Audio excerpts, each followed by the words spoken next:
Operation Christmas Child is a project of the Christian international relief organization, Samaritan's Purse, and it's the world's largest Christmas project of its kind. The mission of Operation Christmas Child is to demonstrate God's love in a tangible way to children in need around the world and to share the good news of Jesus Christ. Delivered into the hands of children through local churches, every shoebox gift is an opportunity to share about Jesus Christ and God's love.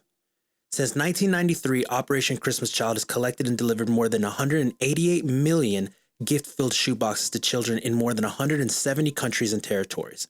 And this year, hopes to collect enough shoeboxes to reach another 10 million children. Will you join Operation Christmas Child this season by packing shoebox gifts or building shoebox gifts online? Anyone can pack a shoebox. Individuals, families, churches, students, and even groups. And packing a shoebox is a great way to teach kids about thankfulness and giving back to those in need. During National Collection Week on November 15th through 22nd, shoeboxes will be collected across the country at nearly 5,000 drop-off locations. Visit SamaritansPurse.org/OCC to learn how to pack a shoebox or build one online. The other side of the road is safe, where we sidestep being bothered and avoid getting involved. But rolling up your sleeves and boldly going where few dare to tread, that's walking through Samaria. Each week on our podcast, we introduce you to the special few who walk in the spirit of the Good Samaritan. On behalf of the Giving Company and your hosts, David Hendrickson and Dan Riveros, welcome to the Walking Through Samaria podcast. Hey everybody, welcome to the Walking Through Samaria podcast. I'm your host, Dan Riveros, with my co-host, David Hendrickson. How's it going, man? Hey, good to see you. Good to see you. Here we are again. Here we are. Loving it. We're rocking and rolling. It's season 4 now. Season 4. Yeah, we've been at it. So, I have to confess. Tell me. All during COVID, you've heard me say this, I think, multiple times on the podcast. I didn't binge watch anything. Okay, what do you want? You know, Ted Lasso. Ted Lasso. Out of control good. What is that? I'm going to look at that one. So, it's on Apple TV. Okay. And it's the story of... Oh, I like this guy. Yeah, he's cool. It's the story of a American college football coach at the Division II level, Wichita State Shockers. And he gets hired to be the general manager, the head coach of a English football, meaning soccer club. Okay. It is outstanding. I like this dude, Jason Sudeikis. I don't know how to pronounce his last name. He's cool. But so I've now officially a binge watcher, except I've gone through the 2 seasons and that's all they got. So, nice. Yeah. Okay. Yeah. All right, that's cool. Anyway, so that's the newest. That's for been me. the highlight. Yeah, that's it. I like it. A nice show that changes the week up. You know what I mean? Like something at the end of the day. That's right. That's for right. sure. Well, who do we got today, man? We got a special guest. We do have a very special guest. I'm really pleased to welcome Andy Peterson to the Walking Through Samaria podcast. Andy. Hey. How are you? How's it going, man? I'm great. I'm here. You're coming to us from Nashville, Franklin. Where are you? Nashville, Tennessee. I'm on 18th Avenue, right downtown. Oh, yeah. You're in the city. Outstanding. Yeah. Very cool. Well, thank you so much for joining us, Andy. I am going to read your bio for our listeners, and then we are going to dive in because this is going to be a ton of fun. You ready to go? Can't wait. All right. Andy Peterson is a senior creative media executive at the forefront of marketing film and television to cause-conscious and progressive faith-based audiences.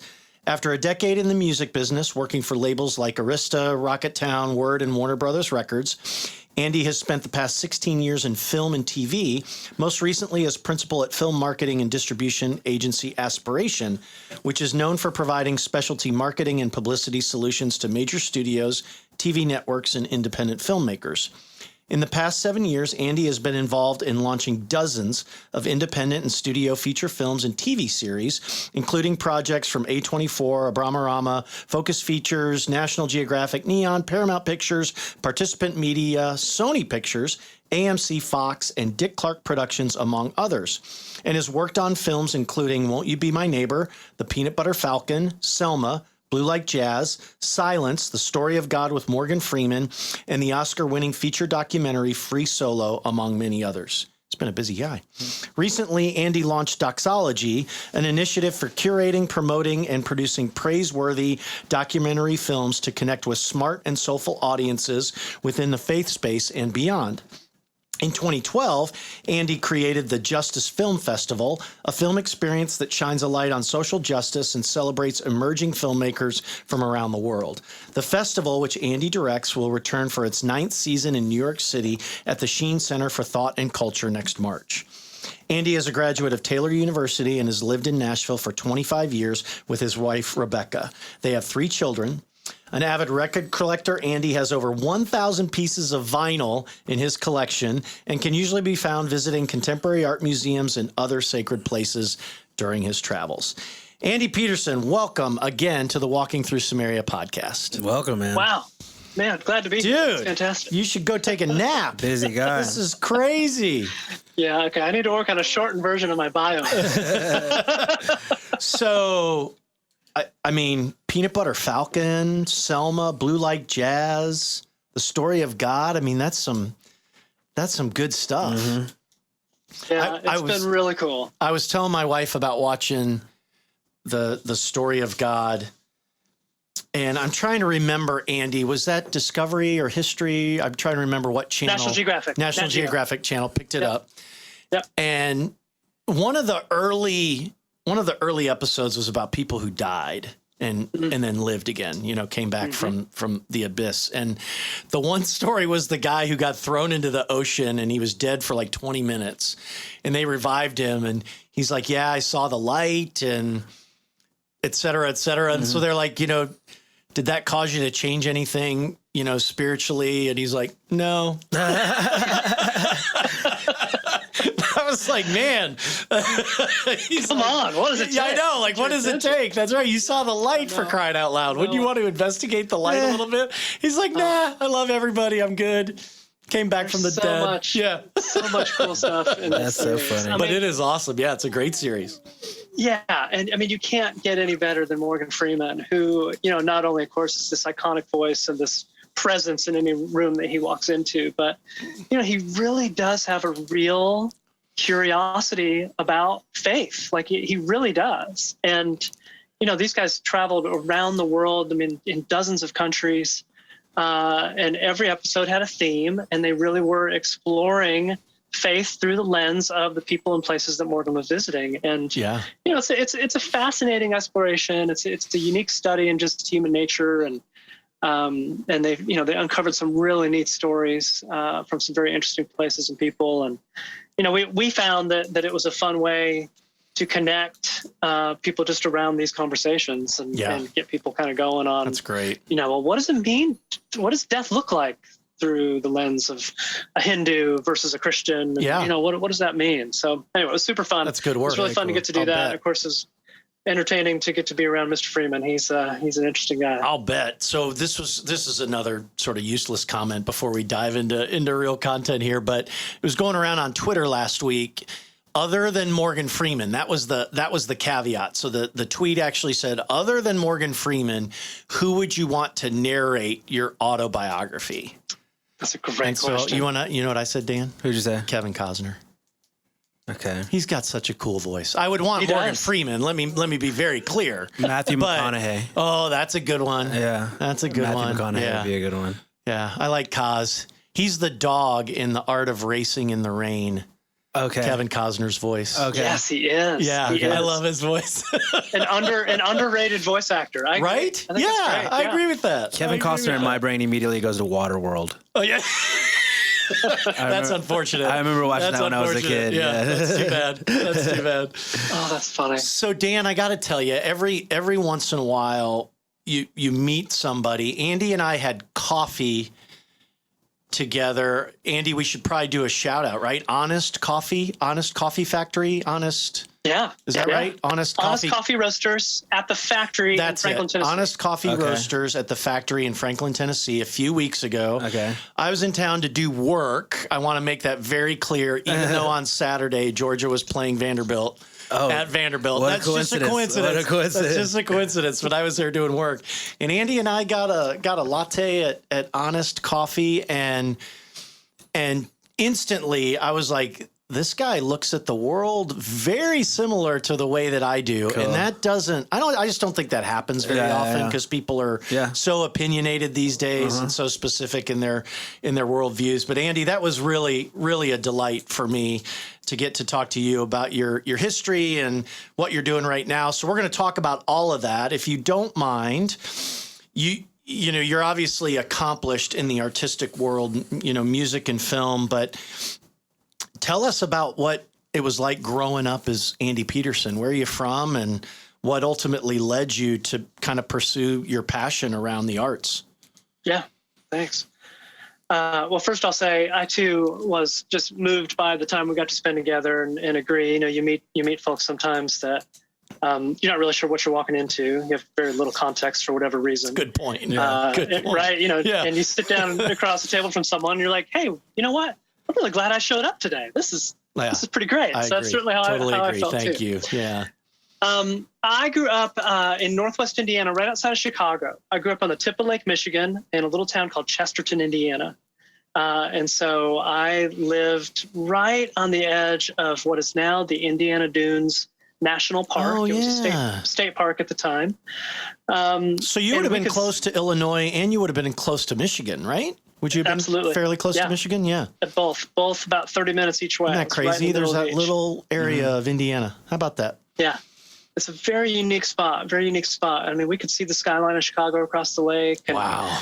And then, we'd zip up the other way and, get up to all those really beautiful coastal towns on the eastern shore of Lake Michigan. But, so I grew up there, very working class community. That region of the country is known for steel mills. That's where a lot of steel was made kind of in the mid part of this century. Gotcha. And so that's, shipping through the lakes and adjacent to Chicago, big port, all that kind of stuff. So that's sort of the context I grew up within and grew up in a very Christian home, very active in our church. My father was an elder at our church, and I was sort of, I sort of Midwestern became that kid, right? Yeah, I was just a good evangelical kid that played basketball in Indiana. There you go. Fantastic. And I was the kid who, on Friday nights when some of my friends were going out to, start experimenting with alcohol and such, I was at church playing basketball with guys. I mean, that was just my thing. Good I loved to be in that spot. I was a leader in my youth group, very involved in that, and had really strong friendships as a result. And I had a really good kind of discipleship experience because of some slightly older guys. Of course, at the time, I thought they were men. I thought these were adults, but they were 25-year-old single guys who just were pouring their lives into young guys like myself. And but so really sweet times, super formative for me in every area of my life. Certainly, very grateful for that. I ended up at a little college in Indiana called Taylor, where both of my parents had also gone to school, and it's made somewhat clear to me that I could go to college wherever I wanted, but if I wanted them to pay for it, that's where I'd be going. I've heard that same story with numerous different colleges and universities, in the blank, right? Like my parents said I could go anywhere I wanted, but if they were going to pay for it, I could only go to X. So exactly. Yeah.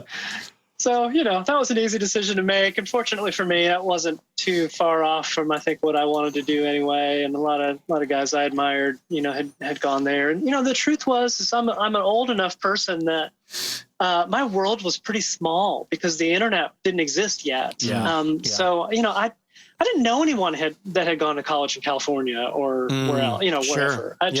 All I knew was kind of my world, my school world, my church world. And so it was pretty limited in that way. And I was really, really the last kind of class, if you will, that made it all the way through high school with no internet. And then by the time I graduated from college 4 years later, the internet was very much here. And of course it was taking over the world. So, that season was a very interesting time to be a student in because everything was changing so dramatically. And I went to school with a typewriter. I went to college with a typewriter and left with a laptop. That's what happened in 4 years. You were the guy. You were the guy that transitioned. Unbelievable. I know, and that's something. So, but I had a great experience at Taylor. Really good folks there. Grateful for that experience. But it's in a cornfield in Upland, Indiana. There's not much else happening there. Yeah. So, just really great because you got to make your own fun, and you got to create space for entertaining yourself when you're kind of in a very rural part of the country.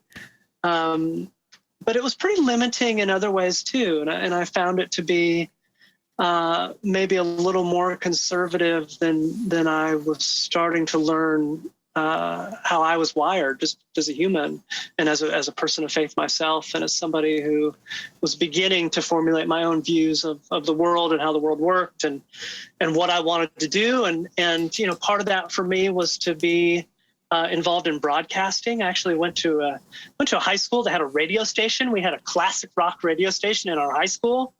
That was a fun space to play around in. I learned a lot about music and rock and roll. All of the great artists of that time period were, acts that we were playing, and it was a pretty cool experience. And so I kind of translated that experience into another radio station at Taylor, which was Christian music. It was Christian rock, which was something else that I was interested in and involved in at the time. And so that became what I thought I wanted to do. I thought I wanted to go into broadcasting or get involved in the record business or something like that. I didn't really know exactly what that was going to be.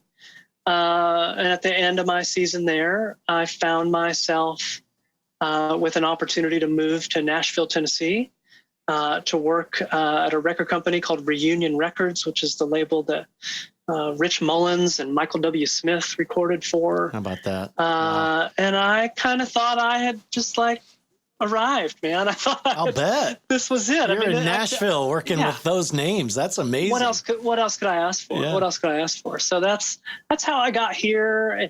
And you've been there. You've been there ever since. I've been here right? 26 years. Wow. Yeah. Outstanding. Yeah. So tell us a little bit. I was fascinated when you told me this at coffee about the Rocket Town label, and I think it was Michael W. Smith's kind of own label, but you can correct anything I might say. He's been around a long time, and of course, he recently released his book, The Way of the Father, which kind of brought his name back into prominence, a little bit with the release of the book. Actually, the song Rocket Town from Michael W. Smith, I think, is my favorite of his because of the story that it tells. I like it even more than Friends. That's probably blasphemous in Christian music circles. But tell us a little bit about that experience, just because I think many of us probably were big Michael W. Smith fans back in the day, even now. Yeah, well, and me too. And there's I've yet to meet anybody who's played a more important role in as many lives as he has in this community, and obviously far beyond it. He's a really wonderful man. I can't have enough good things to say about Michael, but Michael and the head of A&R at Reunion, a guy named Don Donahue, started Rocket Town in 1997. And, it was this little indie imprint, and it was just a vehicle to develop some talent outside of kind of what was feeling like these kind of bigger major labels. And at that point in time, all of the Christian labels had been purchased by big secular record companies. And so this was a step back from that in the sense of hey, let's get back to making music with great songs and great songwriters operating outside of these big monolithic systems like Warner Brothers and like Sony and like Capitol and these big entities they had realized that Christian music had a future and realized there was money there, and so they're scooping all this stuff up. So those guys started the label, and my sense is that they needed someone to run marketing, and they didn't want to spend a lot of money on that particular asset. And that was me. I was that guy. The underpaid, overworked guy. Yeah. I mean, and was happy to do it. I mean, what a gift, what an honor. And it was oh, sure, yeah. I don't need to make any money. I'll just come work with you guys. And so we we worked out of Michael's studio in Franklin, Tennessee, his recording studio, which is this old house. Yeah. My desk was literally was a stove, the stovetop. I sat there. We had a shared desktop computer that had one AOL account for email. That is how we communicated outside the walls of that building. Was a single email address. It's comical to think about how ill-equipped we were to do what we were doing. But because Michael W. Smith was the name behind this thing, so many incredible doors were open to us, and partnerships and relationships that transformed our ability to take these small songs and small records from that little place and get them all over the world in a way that really moved people in a profound way. And yeah, you're right, by the way, Rocketown's a great song because it speaks to part of song. Yeah. It embodies, I think, this vision of what it looks like to pour into other people, and people that need someone just to love on them. And that's what our music was about. As many people know, Michael also had a club, had kind of like a nightclub in Nashville called Rocketown at the time. And those two things in tandem really were a very cool outlet for his creativity and his ministry, which of course continues to this day. So it was a really sweet time. Worked with some of my best friends, still some of my best friends. We actually got together just a few weeks ago to celebrate, I guess it was the 20th anniversary of something, maybe. I can't remember. We were celebrating something. It's a long time ago. Yeah. But it was fun to see some of those old folks again. And it was a really special time. And, that season of my life, I was around Michael a lot because just prior to that at Reunion, we had been promoting his records and flying all over the country together, doing promo for his music and getting a step into the label role and really be part of it, helping to build a small company and grow it into what it became. And, for a good long season, it was a really special place. But of course, like everything in the record business, things change and evolve and turn over and get bought and sold and all those sorts of things too. So Rocketown doesn't actually really exist anymore. But for many people, when they look back at their own history as just fans of Christian music, they look at some of those artists and records as really big ones. That's great. That's great. So give us the scoop on the vinyl record collection. Yeah, how about that? You're a vinyl guy. Yeah, man. I don't totally know how this happened, but I think it was probably early 2000s where we were all, of course, at that time beginning to we had iPods for the first time, and that was this incredible thing to walk around with thousands of songs in your pocket and be able to pull up anything you wanted to whenever you wanted. I mean, it was a total sea change in the record business. Obviously, that's understating it by a lot. And really, how we consume everything now. I mean, the iPod was an incredible piece of technology.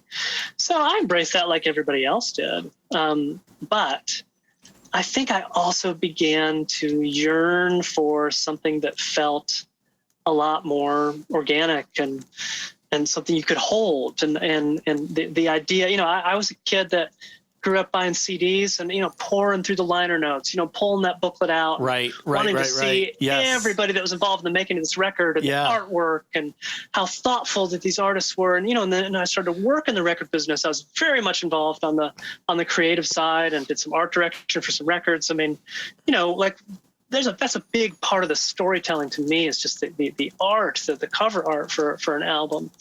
So, LPs obviously, were the place to go if you cared about those two things. And so it was still sort of a dead format. It was still very much a dead format, actually.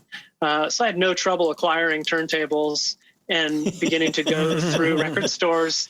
And now you're a little bit back in style, right? Like, oh yeah, vinyl's a thing. Yeah. Well, it is now. Yeah, but see, this is the problem. I mean, back then, I was able to basically create, what I think is one of the better record collections out there, on the cheap. Wow. And if you were to go out and start today and try to get the records that I have, you'd spend, $75,000 trying to do that. I mean, that's how valuable this stuff is now. And these artifacts that, existed in a part in time, and many of them are out of print, or many of them are rare commodities, and so it was a fun time to start that journey. Collecting records, probably 2003, 2004 is when I started that. And, then it just takes over your life like anything else, so now I'm trying to figure out how to, upgrade square footage in various parts of my home so I can build more stuff. Yeah. There you go. So there's it's a fun store thing to chase. Yeah, there's a store in downtown Alpharetta, Dan, called Comeback Vinyl. Okay. I mean, and Andy, you're right. I mean, it's, these are valuable collectibles. Yeah. And right on the corner, I mean, literally right on the corner of Main Street and Academy, I think in downtown Alpharetta is Comeback Vinyl. And it's just very cool brick and mortar vinyl record store. Yeah. Remember back in the day, the only spot was in Little 5 Points. Criminal Records. Criminal Records. There you go. Yeah. Records, yeah. Absolutely. Still there. Still there. Wow. That's awesome. Yeah, it's a great, I like the idea. This is part of what I like about some of the films I'm involved in too, is that the opportunity to be around other people and just talk about this stuff. And of course, record stores were, and of course there aren't as many record stores as there used to be, but they're starting to come back. That was the place you'd go hang out. That was the place where you learned. That was the place you debated and argued and found your people. Right. Right. And I long for that. I think some of us long for spaces like that. Many of us don't have a lot of that in our lives now because our lives are so digitally focused and we're so in our phones all the time. And just to be with other humans and touch things, touch books and records and music in that way is still really special to me. That's great. Well, you mentioned film, so let's transition a bit because your career also transitioned. And when we read your bio, Andy, it says a senior creative media executive at the forefront of marketing film and television to cause-conscious and progressive faith-based audiences. So you got to unpack that one for us. Yeah. Wow. Yeah. Who wrote that anyway? I don't know.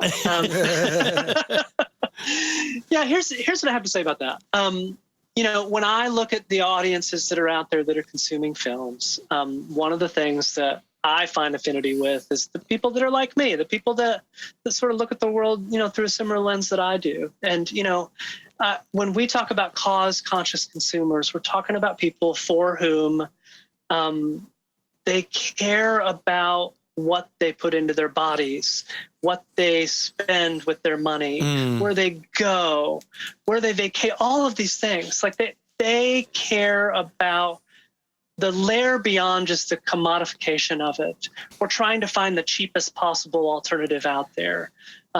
These are people who actually are very thoughtful in their decision making, and probably it's fueled by the spiritual part of their lives, and certainly fueled by the justice part of their lives, which I think those things are, two sides of the same coin. Agreed. Spirituality and justice. Agreed.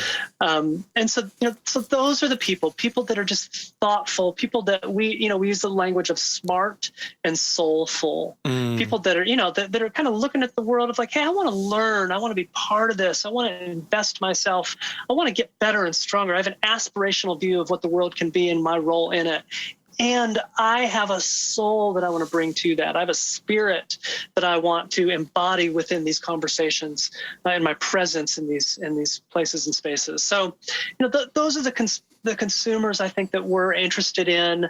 I think there's a good overlap with certain films of people who are wired that way and oriented that way. And I would argue that, most everybody listening to this has some part of that in their lives. I think few of us really get through life without any consciousness related to how we're spending our time, how we're investing our energy and our money and our dollars and our resources and, whatever it might be, whether it's the food we eat or the impact that we have on the environment that we're in, all these things kind of play into that.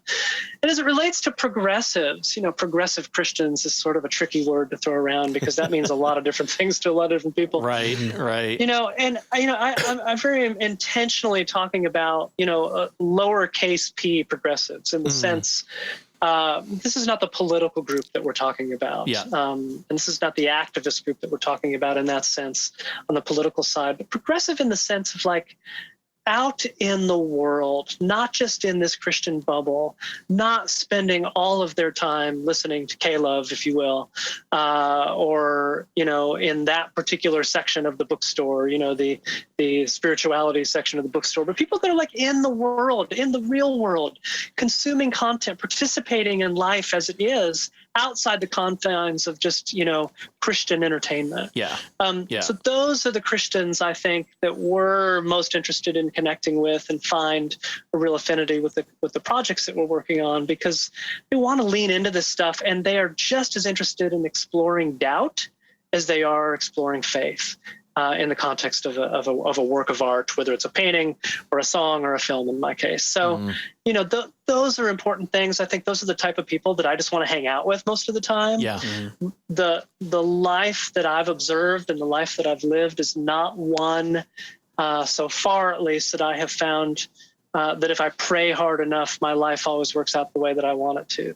This is not what I've experienced. I hear a lot of that. I hear a lot of that in Christian entertainment. I certainly hear a lot of that in some of what we call these faith-based films that are out there. But that's just not my experience. My experience is that life doesn't work, that I can't make it work, but I do need a savior. Yeah. And that is the intersection that I'm interested in films that tell that real story, and sometimes the gritty, raw, hard story of what it feels like to be human on this earth in this very broken place that we live in. It's really good. Yeah, it's really good. Well, you have doubled down on that, I would say, on that perspective and that initiative, and you launched the Justice Film Festival. Yeah, and that's kind of a really neat combination, if you will, of the type of content that you're promoting at the film festival, but also the people that you're representing. You're kind of wanting to maybe balance the content category and the promotion of emerging filmmakers. That's right. We had a fun conversation about this in Franklin. Talk about the Justice Film Festival. Yeah.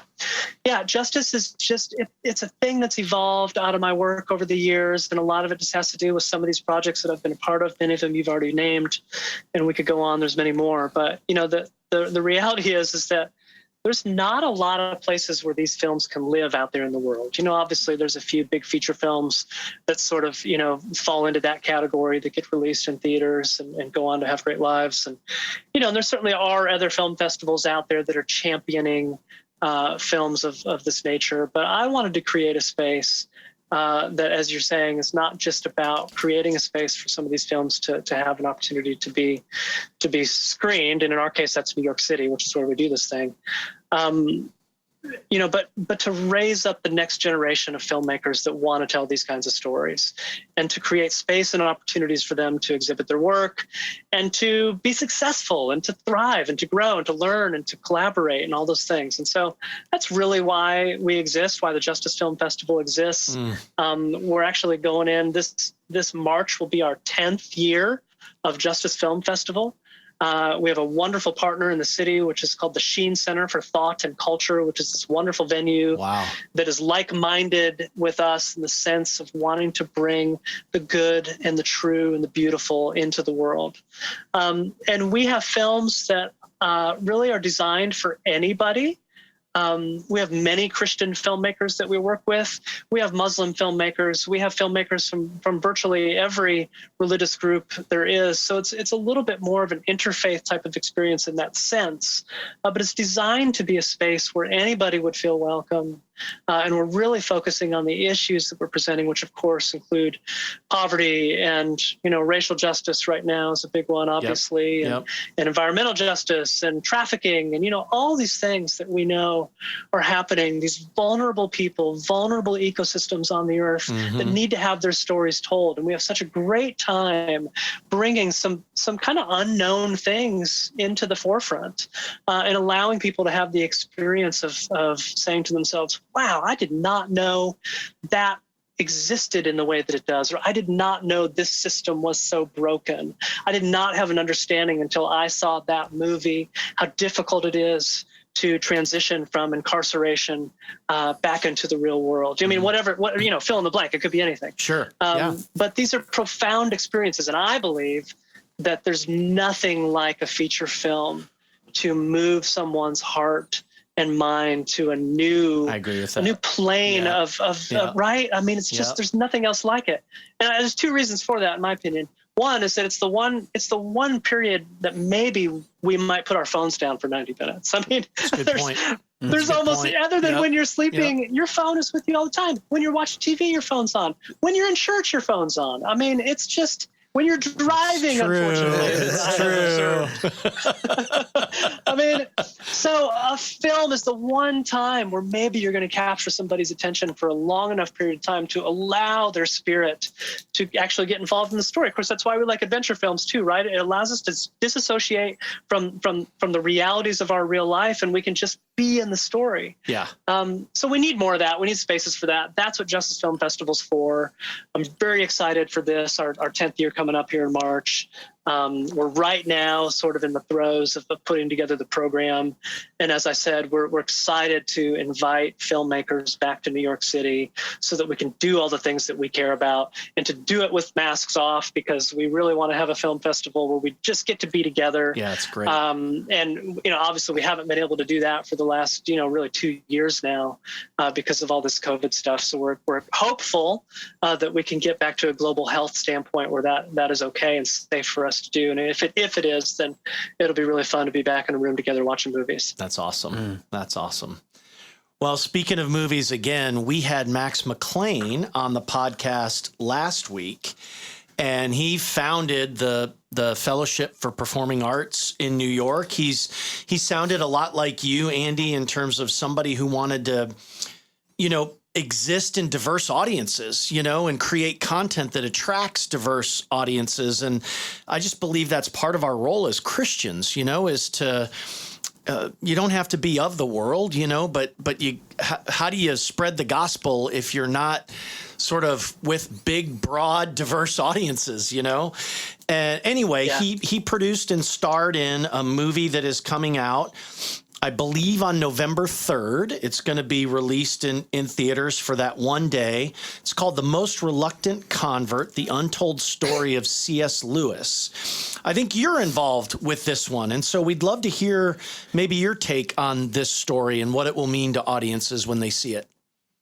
Yeah, thanks for that. Very much involved in it. It's a really wonderful work of art, and Max McLean, who you referenced, He's my brother. I mean, he just, he's our brother in the sense of I think how he approaches the intersection of art and Christian faith and what he wants to bring out into the world, and the role of, in his case, theater, many years of doing live theater on stage, and now transitioning to the screen and into filmmaking. But the film really is a wonderful depiction of Lewis's trajectory as a person who was an atheist and came to a living, breathing, knowing knowledge of Jesus Christ as the Savior. And, it's easy to forget. I mean, we revere Lewis. Those of us that are Christians, we revere Lewis so much as, one of the great voices of the past century, and this, one of the premier sort of intellectual, in the embodiment of intellectual curiosity and Christian faith, and how those things collide. And has been studied, for many, many years and decades. And, but it's easy to forget that atheists did not believe in God. He was far from Jesus at a very formative time in his life. And so that's the period that this film really dives into, is that transition for him and his coming out in that sense as a Christian. And giving up the battle, giving up the fight. And, you sense in the film, and Max and the team, Norman Stone, who directed the film, did a wonderful job of showing this guy who was so conflicted. He was so burdened by what he was carrying, which he was trying so hard to hang on to this view that God isn't real. God can't be there. He can't be real. This can't be. And of course, as the layers of that begin to peel away, as they have for some of us in our own spiritual journeys, you just end up on the floor at some point with your face down going, all right, I give up. All right. Yeah. And that's what happened for Lewis, and so the film really, it goes into that. It's very beautiful. It was shot during COVID. They found this little gap where they were able to get into the UK. They went to Oxford. They shot this film on 18 locations. They had, more than 200 extras and 200 costumes, cream of the crop as it relates to the people that made the movie, the cinematographers and the set dressers and the costumes. All those people were some of the best people in all of England because they all needed work. They were all out of work. Wow. Everything had shut down, right? Downton Abbey had shut down. All that stuff was done. And so they were able to get, assemble this incredible team of really talented filmmakers to make this thing. So the film itself is absolutely beautiful. It does come out in theaters on November 3rd. People should definitely go see it if you're involved, if you're interested in Lewis at all. And I would say I'm not a Lewis scholar at all. I'm the guy who's got a lot of Lewis books that have been sitting next to my bed over the years. And, I haven't finished all of them. Let's just say that. Yeah. And some of them I haven't even started. But so this film for me was just a great sort of entry point into this Lewis guy that I've known of and known about and certainly, read a little bit of. But to really get in there and see it in the way that these guys were able to depict it on stage is super special. So it's been really fun and an honor for me to get to be part of it. And we're excited for November 3rd when people get a chance to see it in theaters here in the U.S. That's very awesome. cool. Love it. Well, let's transition to your perspective on Christians today and how they can truly reflect the spirit of the Good Samaritan. So let's start with a couple tough categories and just see what you think, all right? Okay. All right, first one, COVID. Yeah, so Andy, I'm gonna give a little more color on this one, and we're gonna ask you. We've heard about your perspective on a number of things, and I think to some degree, Christians are struggling a little bit with how to show up in the world, right? In today's environment.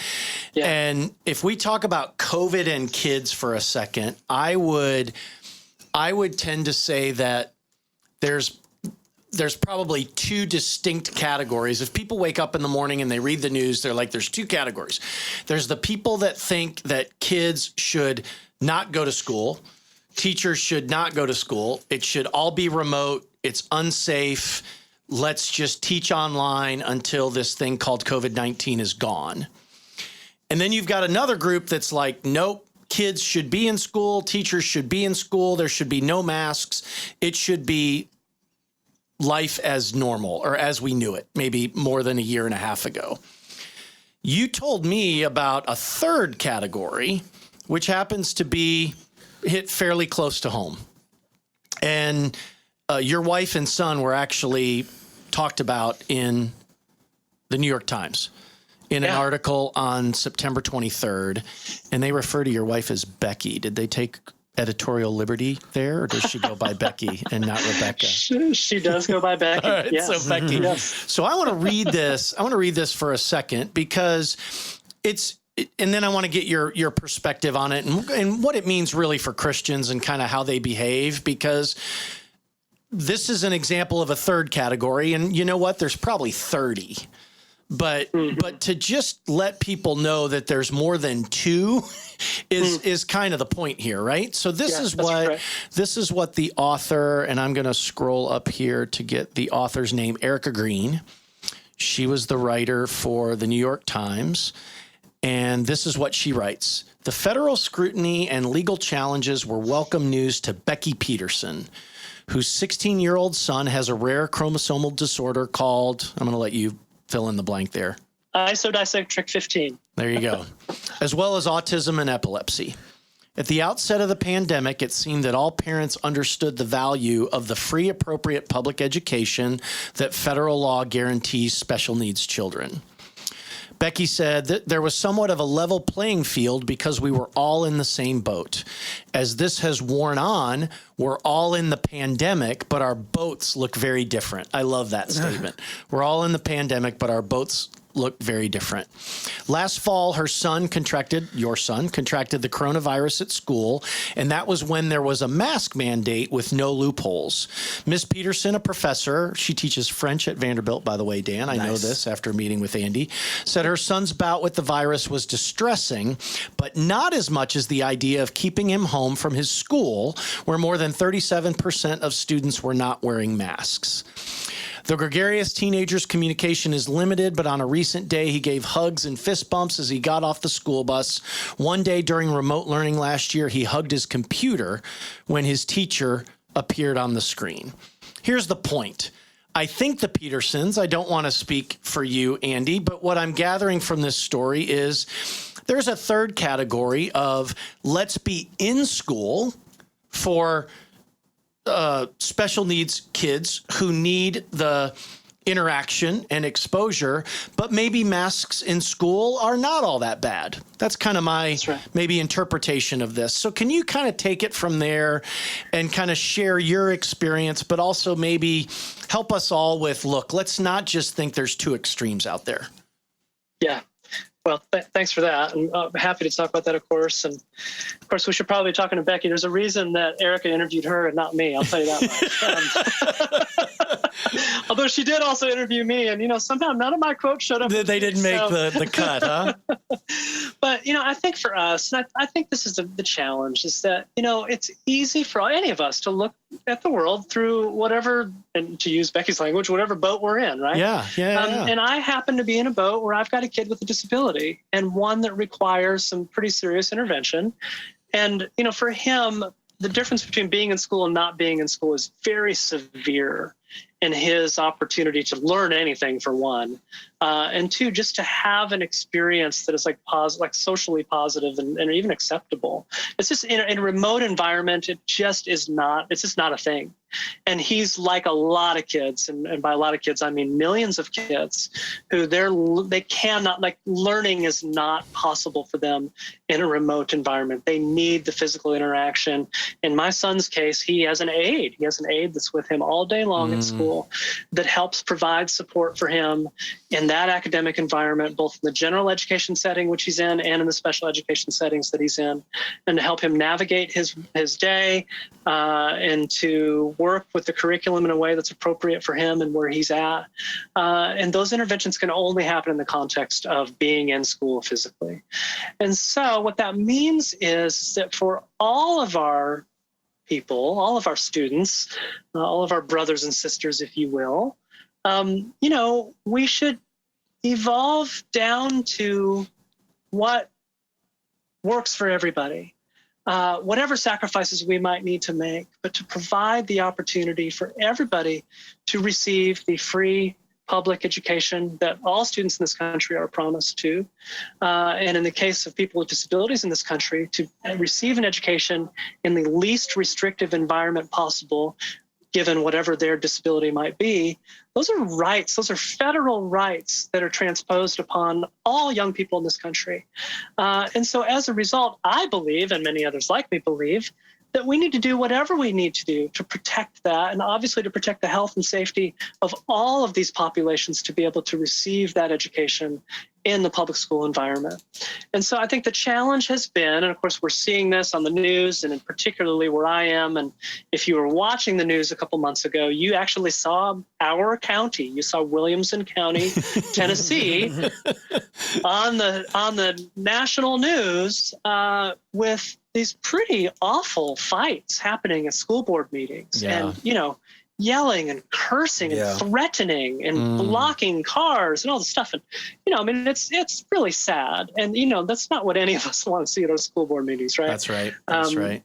And so, and of course, it's all over just this masking, this idea that some people have that, students, it's an infringement upon their rights that they should have to wear masks. And of course, I think so, our argument as a family, and I think some of the families reflected in this article that Ms. Green wrote, is that, your right to not wear a mask really shouldn't be able to infringe upon the right of our disabled students to receive the education that they are federally protected under to receive. And be safe. And be safe and be healthy and be able to thrive and not have to be concerned of this, what is a very dangerous disease, particularly for vulnerable populations. For people who are vulnerable. With disabilities. Yeah. That's right. The new learning for me, to be very candid, is I was probably in the camp, and maybe in the majority of settings are still in this camp where, hey, if you're vulnerable, stay away. Yep. You know, my parents are older, my in-laws are older. I'm like, stay away. If you're not vulnerable, you know, get vaccinated, take whatever precautions you want, but we probably need you to be out doing productive things in society. That was my perspective. And then I read this article and I'm like, wait a minute. There's actually more than two categories.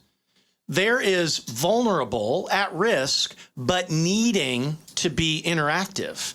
Yep. And, you know, special needs kids in school are probably one of a multitude of examples. I haven't done the research, but that would be my hypothesis based on how easy it was to find one. I had one coffee conversation in Franklin, Tennessee. And so I just think that's a good learning for all of us. I'm reading a book called Gracism right now from David Anderson, and he references Corinthians chapter 12, where it talks about, you know, the body of Christ. And there's actually scripture that says, you know what? As believers, we have to be cognizant of supporting and honoring those that are seen as weaker. And so there's, you know, there's scriptural support for this, I guess is my message. And I love the story, Andy. And I do think Becky was, you know, really gracious in her comments, and it should allow us to maybe just think a little bit broader than these two trenches that the country seems to always want to put us in. Yeah, well, I hope so, and it was really fun to get to participate in that. Did you get any backlash? Did you get some backlash? You probably did, eh? I was told maybe don't read the comments on the New York Times. That's right. Yeah, that's what we said, Dan. Right after I wrote the op-ed for Newsweek at Badia's request. Don't read the comments. That makes it. Yeah, that makes it be careful easier with that. But you know what? It's been fine, and you know, I think what we're learning is that there's a lot more people like us out there than we even knew. And there are many, many families that are in solidarity with us, whether or not they have a disabled kid in their household, that believe this is the right thing to do. And it's referencing 1 Corinthians is absolutely the right thing as it relates to this. And That's good. So we're hopeful, and you know it seems like, and you know the other reality is, I'll end on this, is that at our school, at our same school, the student newspaper did a survey recently and found that an overwhelming majority of the student population is perfectly happy to wear masks and perfectly happy to do it, partially with the knowledge that they are protecting this vulnerable population of their classmates. That's right. It's really sweet, and it's really beautiful. And it says a lot about what young people are capable of and what they care about versus some of their parents, unfortunately. Yeah, that's good. Well, let's hit a couple other ones on Dan's introduction here. Can we maybe extrapolate this to a broader view of how Christians show up in the political realm today? Dan and I were fortunate enough to have Jeff Duncan on the podcast a few weeks ago, and he calls himself an unapologetic conservative, and I think we've talked about the risks of using the political terms conservative and progressive. But he's an individual who's, you know, against the death penalty. He believes that illegal immigrants should have a path, law-abiding illegal immigrants should have a path to permanent residence or citizenship. He helped, you know, legalize medical cannabis in Georgia. He helped pass the rural health care bill in Georgia. I mean, if you looked at his policy positions, you would think he was progressive by the political term, right? And so I love how we opened this conversation, Andy, where you said, you know, I didn't really fit in this box of let's call it conservative Christianity. And again, I hate to even put those two terms together, but you know, with a little bit of backdrop and maybe some conversations that we've had so far around justice, the environment, the vulnerable, the marginalized, you know, do you have a recommendation or two for how Christians can be more productive in the political realm in this country today? Well, I certainly have an opinion, and you know, I observe. I think what we all observe, obviously, is this great divide that continues to exist, and you know, unfortunately, we find it in our churches as much as we do in some of our kind of community-based, you know, or interactions that we have too. And you know, it's frustrating, it's disappointing. I don't think it needs to be the case. I mean, my personal view is that many people of faith have moved ideologically away from the scripture. And these are the same people that want to talk about the inerrancy of scripture and will fight you on that. They will sit there and literally tell you their particular view on, a literal 7 days of creation, or, whatever the argument might be, and be pretty dogmatic about that. Yet at the same time, they're unwilling to embrace the parts of Scripture that command us to care for vulnerable people, right? For the widows, and, all of these things that we find in the New Testament. And they just, so, they're picking and choosing, which of course is happened throughout millennia when it comes to the Bible. Sure. But, I think I would like to see us have a little bit of a broader view of what some of these words mean when we say them and when we sing them during worship, and what it means for us to love our neighbors and to love them through our actions, whether it be who we vote for, or whether or not we get vaccinated, or how we care for the environment, the physical environment around us. All of those things are ways that we can show love for one another, in a way that we can follow God's commandment in our lives to love one another and to put others first. That just, I believe that there have been so many voices, loud voices, amplified voices that have access to a lot of eyeballs and a lot of ears, who are pursuing power and pursuing wealth and pursuing influence over these things that are core to who we are, these first principles that formed who we are as Christians and formed the ideology upon which our faith in Christ is based.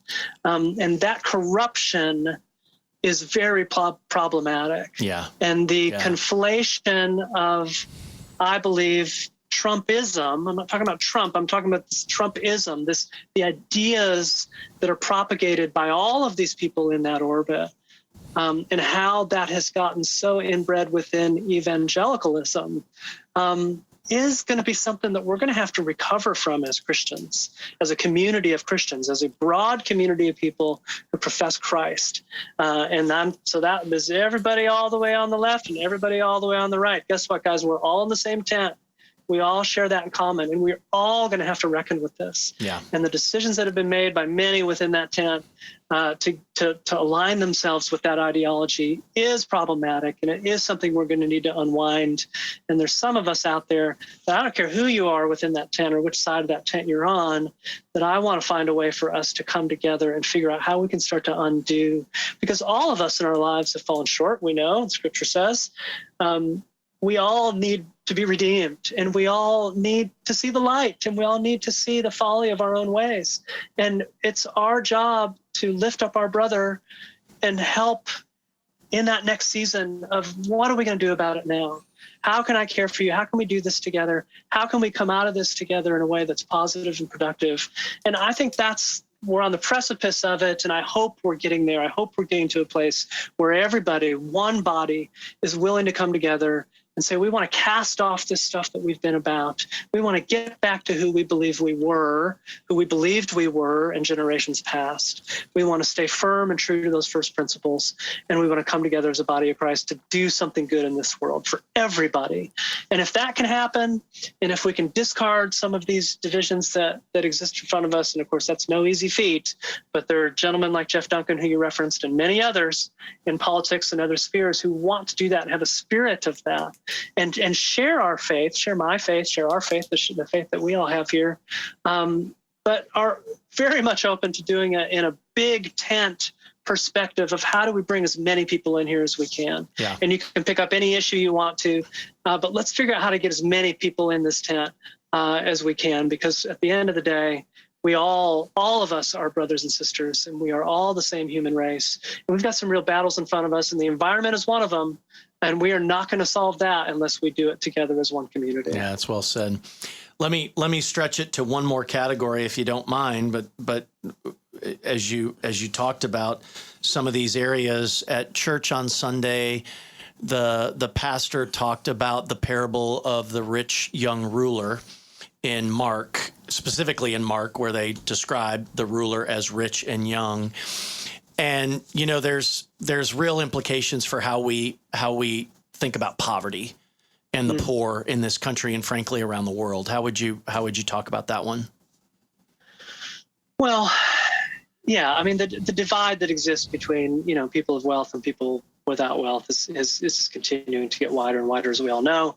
And, I mean, the other part of that story, I think that's the important one, is that the rich young ruler just walks away with his head down. He's very sad because he does not hear what he wants to hear. And that is sometimes what happens when we pray, when we ask for wisdom, when we seek wisdom. It's like, oh shoot, this is not what I wanted to hear, but it is the truth, and I believe it's the truth. And I either need to turn from my ways and find a new path, or I need to reject it, right? And as it relates to wealth and poverty, I mean, these divides they're just they're simply getting worse, and we cannot continue to live in a world where we allow for that gap to be stretching in the way that it is, and the extreme wealth that exists at the upper end of that spectrum.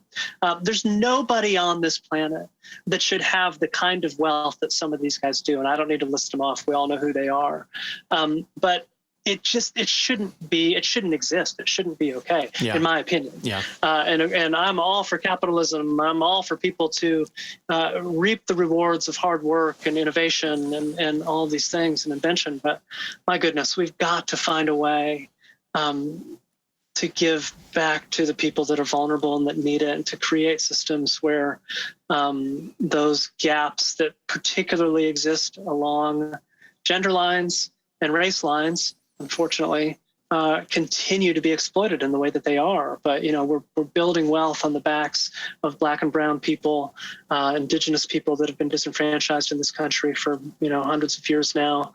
And the gap that continues to exist between men and women. I mean, these are things that continue to keep people down and lift others up. And that's just not the world that I want to be part of. I want to be a part of a world that is equitable for everybody. Everybody has a seat at the table, and everybody has an opportunity to thrive and at least have some of these basic needs met that we all need. And so I'd love to see churches lead on this, and I'd love to see more voices talking about this. And, unfortunately, again, we see this in the church too. We see some of these leaders who, the preachers in sneakers phenomenon is entertaining, to see these guys wearing $9,000 Gucci sneakers on stage. But, it's like, okay, that's kind of funny, but it's also real. Like, this isn't a joke. Like, these guys are actually doing this. We need to examine who we are and what we admire and what we're lifting up, the idols that we're creating, when these are the men, I hate to say the men, who are leading some of these very, very influential institutions and churches in this country. So a lot of work to do there. And, if we can get back to a world where people aren't afraid of the words social justice, where they can embrace them as Christ embraced them, and instead of immediately leaping to, social justice, that's just progressives, and that's just left liberals, and that's Antifa, and that's Black Lives Matter. And it's like, no, it's not. It's Jesus. Like, Jesus was justice. And those two things are synonymous. And we need to get back to that, church, and we need to find out how to break through this pursuit of wealth that is harming so many other people. That's good. That's good. Well, Andy, before we let you go, your latest initiative is called Doxology with a C. So I think our listeners would love to know what your latest initiative is with Doxology. Yeah, well, it's just an extension of all this work that I've been talking about. And it really is the embodiment, I think, of all the things that I'm saying is, the nonfiction film and television world is a very interesting space right now. And I happen to believe that all capital T truth belongs to one person, right? Yeah. All truth is God's truth. Yep. And whether a filmmaker knows or not that's the story he or she is telling is somewhat irrelevant. If the story is authentic and true, capital T true, then it has weight and meaning and value and an opportunity to teach us something that could transform our world in a more positive way. So those are the types of films that we at Doxology, DOCS, Doxology, are about, because we want to lift up praiseworthy films, right? We all know the doxology, the DOX-ology, and we know how it goes, and we can recite it in our sleep. Many of us have sung it hundreds of times. But I want to see that same spirit embodied in lifting up some of these stories, films and filmmakers who have an opportunity to transform the world in a positive way, to make it a better place, whether the film is about sex trafficking, or whether the film is about environmental justice, or whether the film is simply about loving your neighbor, or whatever it may be. And help bring these stories, get some of them lifted off the ground. So there's a couple parts of this. Some of it is an incubator of us developing some stories, funding some stories, lifting some stories, putting the pieces together of what it takes to actually make a film or make a series and get it out there. Some of it, there's a distribution component of this. There's a lot of people that can figure out how to make a movie, and then they kind of hit a wall because they don't know where to go from there. They don't know what to do next. And so that's a place where we can step in and actually help films and filmmakers find distribution, create a strategy to get their film out there to an audience, and then build the marketing and publicity strategies around that so that we can actually have these things be sustainable, have them generate revenue when they need to. Not all films need that, but some films do. And we do want to create an ecosystem where filmmakers can thrive and be successful, and some of the better ones can get to their next story. Because, what I hate to see is that we end up with a great filmmaker make one great film, and it just never really has a chance to thrive.